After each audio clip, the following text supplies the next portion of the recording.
do is I'll get things going, then I leave, but sometimes they go apart. Like Roc-A-Fella. As soon as I left, it's gone. Like Rockware. As soon as I left, it's gone. Every single thing I started is gone the second I leave it, but no one says anything. You said that, but you sound smart to dumb people. You do. Because if the Y'all sound smart to dumb people. If the person goes on to launch another company that's more successful than Roc-A-Fella and launches another line, you mean which like, I'm wearing, so let me ask you a question. More successful than I've launched lines. I launched Rachel Roy, and that was a $100 million company, but you never said a word about that. That's not true. So then I don't make another Hove. I make another $100 million company. Do you want to discuss hip-hop's legacy and power moves?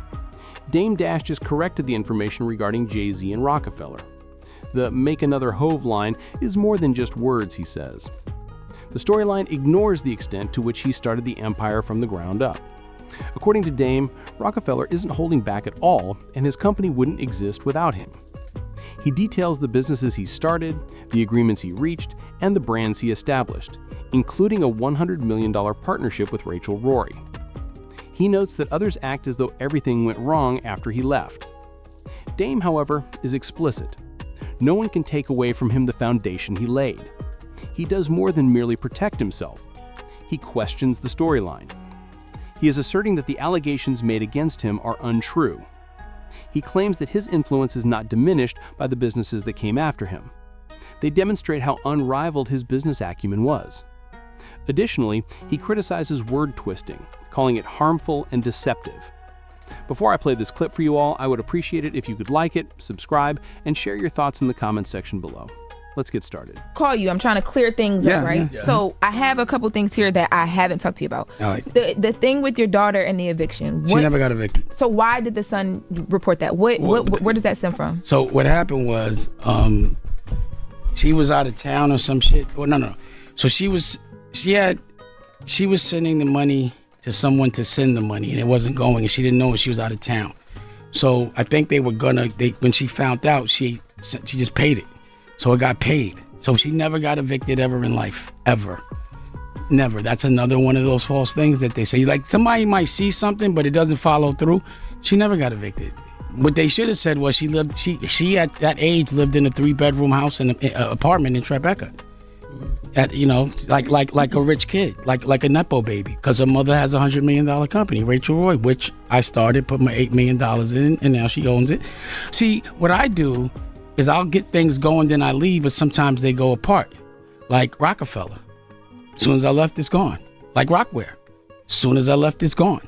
Every single thing I started is gone the second I leave it, but no one says anything. But what's your next question? Did I answer? Did I answer? I just want to say. Did I answer your question? Follow up. Hold on real quick though. But okay, you said that, but you sound smart to dumb people. You do. Because if the if the person goes on to launch another company that's more successful than Roc-A-Fella and launches another line, you mean which like, I'm wearing, so let me ask you a question. More successful than I've launched lines. I launched Rachel Roy, and that was a $100 million company, but you never said a word about that. That's not true. So then I don't make another Hove. I make another $100 million company. Did I do that or not? Did you? Yeah. Okay, so then what are you talking about? I've sold 3 companies. How many you sold? But you made it seem like after you left that those people went bad. I didn't say that. I said those companies went bad. You're dumb. I said the companies I started, because that's what you do. You twist things around, and that's what's dangerous about you, and that's gay. You ever heard Ronald Reagan say, if you're explaining, you're losing? You ever heard that saying? If you're explaining, you're losing. You explain a lot. You asked me a question. So you asked me a question, and then when I explain, so I won't. Wait a second. Did that make any sense, or did that sound dumb? We're doing an interview. But you're always explaining something. Because I'm doing interviews. It's like you're always on camera explaining what's going on. And you're always on camera talking about other people like a girl. So are you? No, I'm not. Okay, let's unpack that. Come on, man. No, I'm about to. What's the next question, What's the next question, Lauren? No, dang, please. Yo, what you mean? So no. Let me just say something. Let me address what he said. Okay. So if somebody says something about me and I go on a camera and I try to call them and they don't talk to me and I say something about them, is that a chatty patty? If you don't get a chance, I'm not talking to you. I'm not talking to you. No, you don't know. You guys are effeminate. Y'all don't. You can't say who can talk and who can't. I'm asking her a question. Give her the. Why can't I ask her a question? So what are you talking about? I'm asking. Okay. You're responding to what's being said about you. Right. Is that patty patty? No. So that's what I do. Every time someone. Now I want you to pull up. One time I talked about someone and their business that wasn't talking about me, even their business.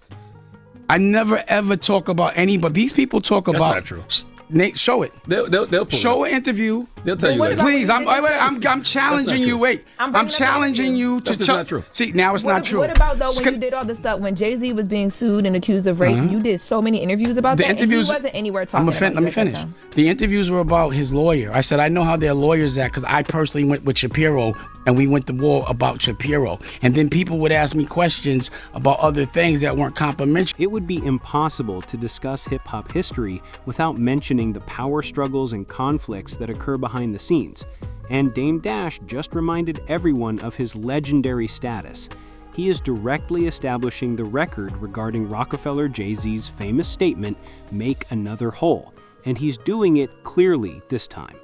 Dame Dash is now stating unequivocally that he has no personal animosity toward Jay-Z.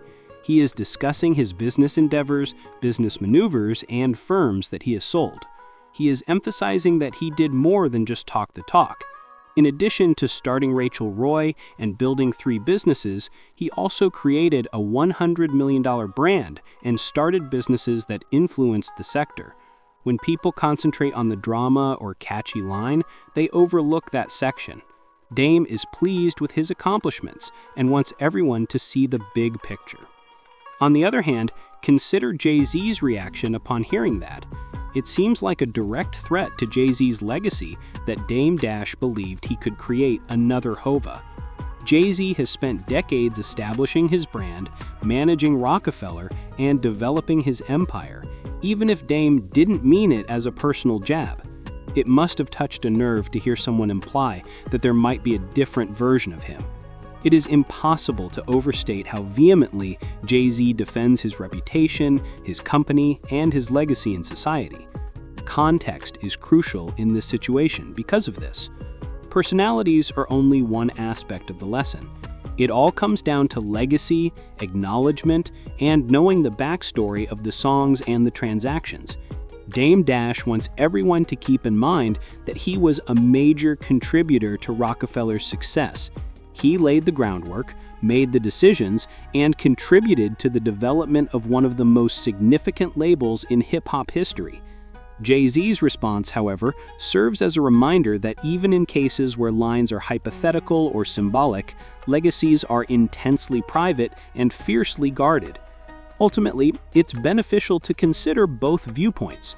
Jay-Z is defending his cultural domination in the industry while observing the fallout, while Dame Dash is showcasing his business accomplishments.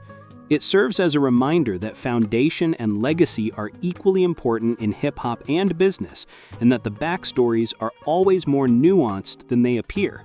I'd like to hear from you all now. Do you believe that Dame Dash's defense of his position within Roc-A-Fella's empire is warranted? And do you believe Jay-Z's response to the whole "make another whole" notion was justified or exaggerated? Please share your opinions with me in the comments box below. Additionally, be sure to subscribe and like.